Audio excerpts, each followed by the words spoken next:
मैं तो देख रहा था कि जब तन्मय जी आपको उपलब्धियां बता रहे थे तो आप बड़ी तन्मयता से उसको सुन रहे थे,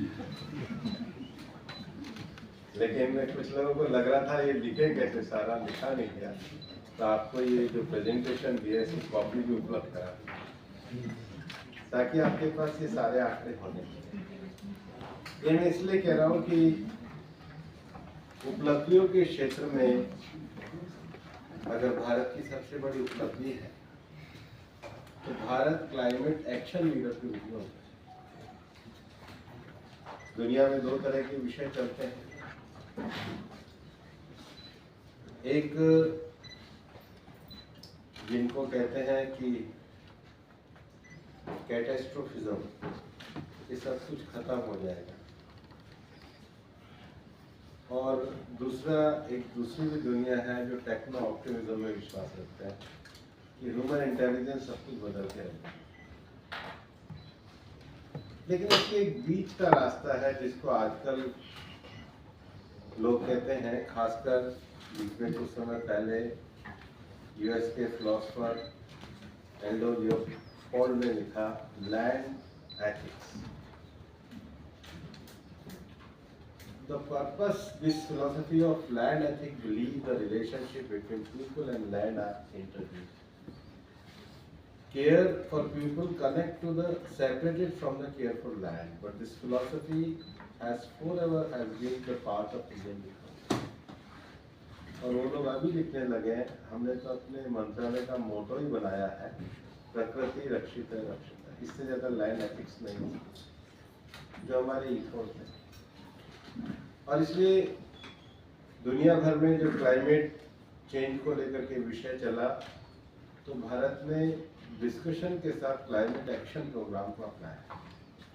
और इस प्रेजेंटेशन में जो क्लाइमेट एक्शन प्रोग्राम, चाहे भारत ने इंटरनेशनल सोलर लाइन जैसा एक मजबूत संगठन दिया, आज हम सब देख रहे हैं कि गुजरात में इतना बड़ा प्राकृतिक तूफान आ रहा है, लेकिन हमने मानव हानि को बचाने में सरकार उपलब्ध रही है।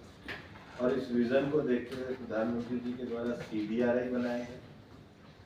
CDRI को भी कैबिनेट का दर्जा दिया गया। आज हम दुनिया भर में जाते हैं क्लाइमेट वार्ताओं के लिए। अब एक इंटरनेशनल ऑर्गेनाइजेशन गुड़गांव में ही है, इंटरनेशनल सोलर लाइन। 9 साल में कैसा सिनेरियो हमने चेंज किया। और अभी अर्ली वार्निंग सिस्टम का भारत पूरी तरीके से समर्थन करता है। पिछली बार शर्मा शेख में भी किया, उसका फायदा हम अभी देख ही रहे हैं गुजरात में किस प्रकार से भारत ने इस मौसम विज्ञान के क्षेत्र में तरक्की करके प्राकृतिक आपदा से बचाया। लेकिन CDRI जैसा कोलिशन बनाना ये प्रधानमंत्री जी का विजन है। और इसमें भी छोटे आइलैंड कंट्रीज के लिए आइलैंड जैसा प्रोग्राम चलाना, इसमें ऑस्ट्रेलिया, इंग्लैंड के साथ भारत भी एक कंट्रीब्यूटर है।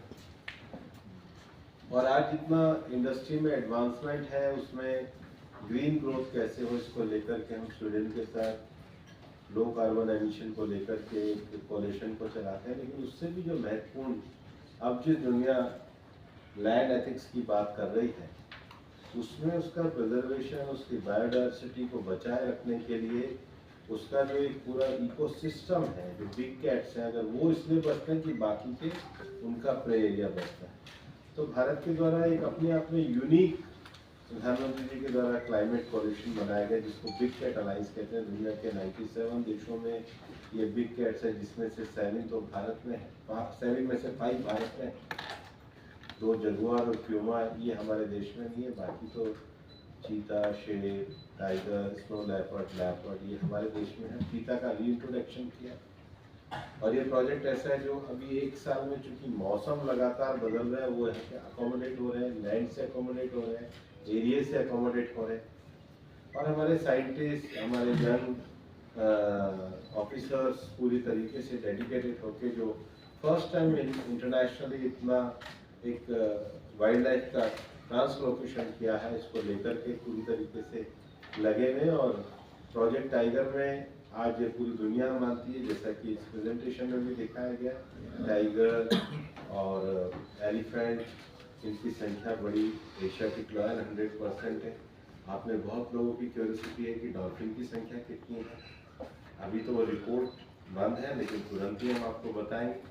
पहले से तो बताने का फायदा नहीं है, लेकिन हमारे यहाँ ये जो विषय है इनको लेकर सरकार पूरी प्रतिबद्धता के साथ काम कर रही है।